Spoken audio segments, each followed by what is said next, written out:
الرحيم نحمد ونصلي على رسوله الكريم ما بعد رب اشرح لي صدري ويسر لي أمري واحلل عقدة من لساني يفقهوا قولي وكأي من نبي قاتل معه ربيون كثير فما وهنوا لما أصابهم في سبيل الله وما ضعفوا وما استكانوا والله يحب الصابرين. And many prophets fought alongside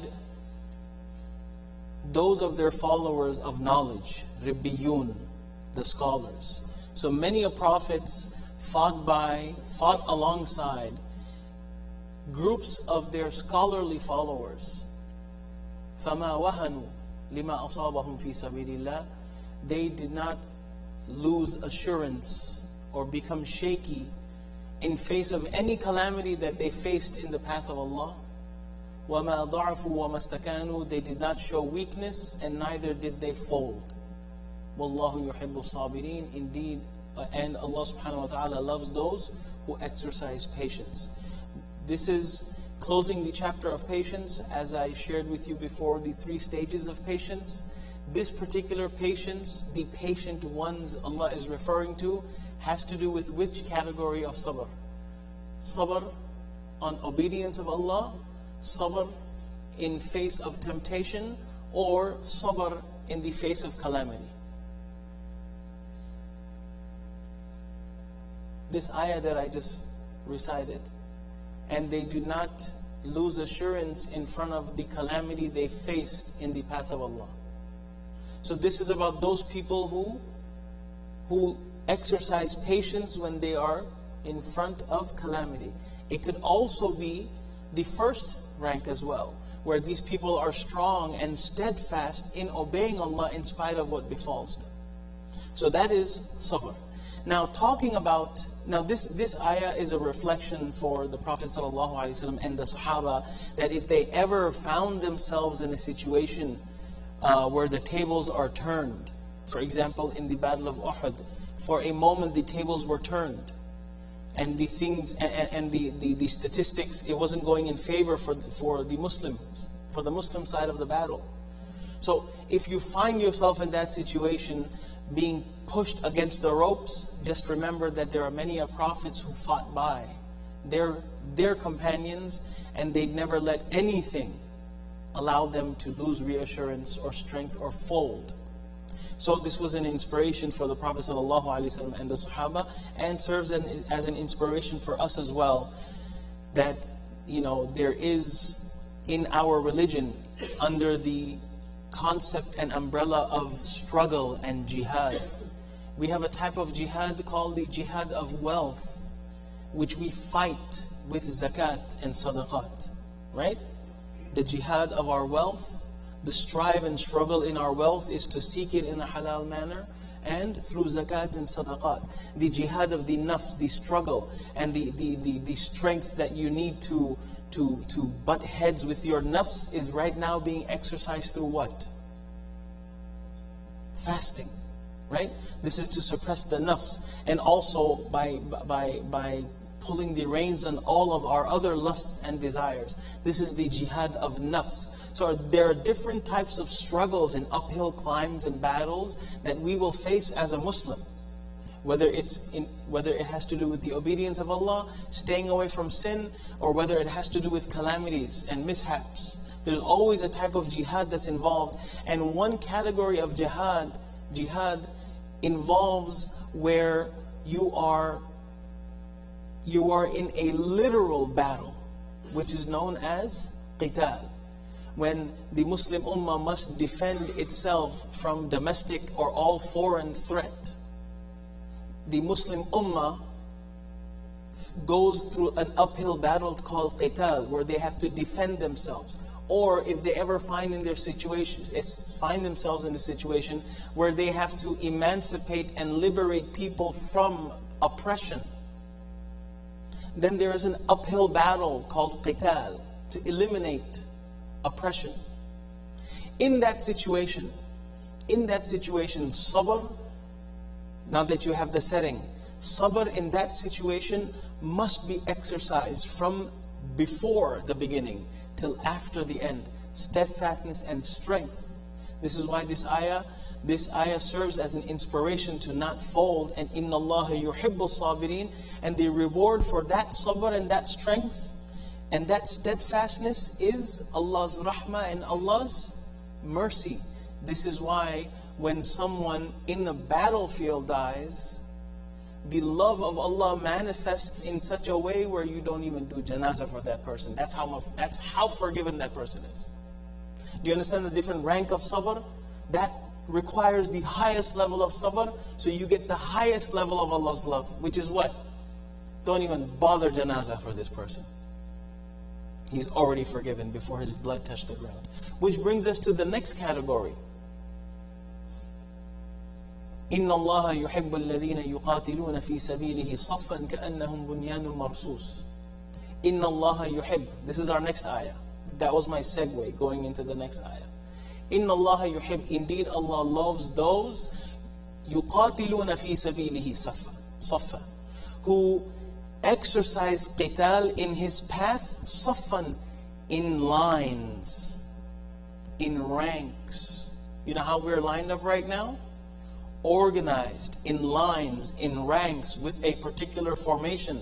The Prophet ﷺ, whenever dispatching an expedition or before going into combat when necessary, the Prophet ﷺ himself would make sure that all of the battalions were in rank and they were all appointed there and assigned their duties. Well organized. Everyone knows exactly what they need to do and whose command to follow. كَأَنَّهُمْ بُنْيَانٌ, as if they are one unit, one structure, marsus, cable locked, reinforced, that they all move together in unison. The entire body and line becomes one.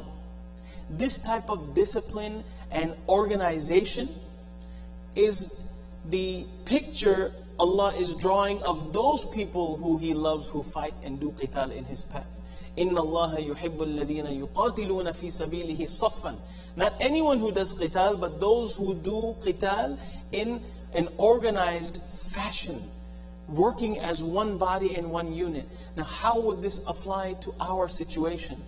Right? There are two types of sufuf. One is the sufuf that are maintained and established when we fight the threatened from abroad. And the other saf is the saf that we establish 5 times a day to battle the fight within. The fight of the nafs. The fight of the shaitan. The other battlefields, apart from the battlefield that we are struggling with, this is when we make those lines. And the strength and the bonding and the straightness of these lines also matter. This is why the Prophet ﷺ would make sure and do ihtimam. He was very particular about the lines being straight and there not being excessive like gaps in between people, and that all of the lines are complete, because this is a battle against the shaitan and nafs. He needs to see us organized somewhere. So that's why when we come to the masjid, this is very important. I know I don't beat the drums about it as much, and I don't keep on making that announcement, Sawu sufufakum, because I feel like when we keep on hearing it, then it doesn't mean anything. So now that we're talking about it, let's talk about it hard. And make sure those lines are straight with that ihtimam, and they remain straight, so that we become from amongst the beloved as we also engage in our daily battle.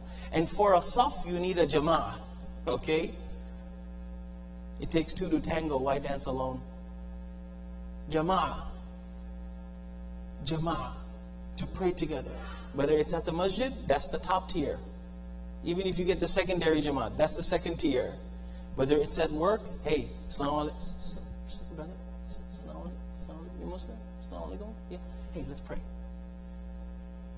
Let's pray. That's it. I'm just giving an example of a workplace situation, right? Like you don't know. Hey, you want to pray? Hey, let's pray. You're giving da'wah, you got someone else's prayer, and you made that saf, you showed shaitan that yes, I'm carrying my iman, my faith, my salah. That's what I'm carrying. That's what I'm armed with. So to make that saf and to keep it straight and to work as one unit. What is this exercise for? Allahu Akbar. You go before the Imam, what happens? Wah, wah. That's it. Start again. Can't go before. You can't do orders before. And when the orders are given, you have a window to execute those orders, and you have something to do when you're standing, when you're bending, when you're down on the floor, when you're sitting down. Right, left. All right, that's it, we're done. Exercise over. Discipline. This is what our religion is about. Doing everything in order, in a fashion, in an organized manner, on time. Discipline. Who told us yesterday? Imam Arsalan, when he was talking to our youth that were in i'tikaf, one of his shuyukh in Egypt said that I went to the West, I didn't bump into too many Muslims, but I saw Islam all around me. Organized, clean, people are stopping on the red, going on the green. You go to Masr, Tahya Masr, you go to Pakistan, any one of your countries. Such an orderly fashion, right? There's no litter on the streets, right? How many of us here from Singapore? None of us. So we know what trash is. We know what you know what 3 lanes means, 6 lanes, 5 lanes. It doesn't even mean go that way. That's not Islam. So he said that I came to the West, I didn't see too many Muslims, but I saw a lot of Islam. And I come back to my country and I see a lot of Muslims, a whole lot of Muslims. But I don't see much Islam. That's a lot to think about. So this exercise of praying, whether it's putting shoes on the shelf, whether it's parking right, if your prayer, if the saf is not right, that's when you have all of these other problems in life. That's when you can't park in between the lines. Because the focus is not there. We're just in it for the movement. Anyways, I stop here. I will park here in between the lines. May Allah subhanahu wa ta'ala make us amongst those who work in unison and together and in one unit, so we can be the beloved of Allah. Subhanallah wa bihamdi, subhanakallah wa bihamdik, nashhadu an la ilaha illa anta, nastaghfiruka wa natubu ilayk.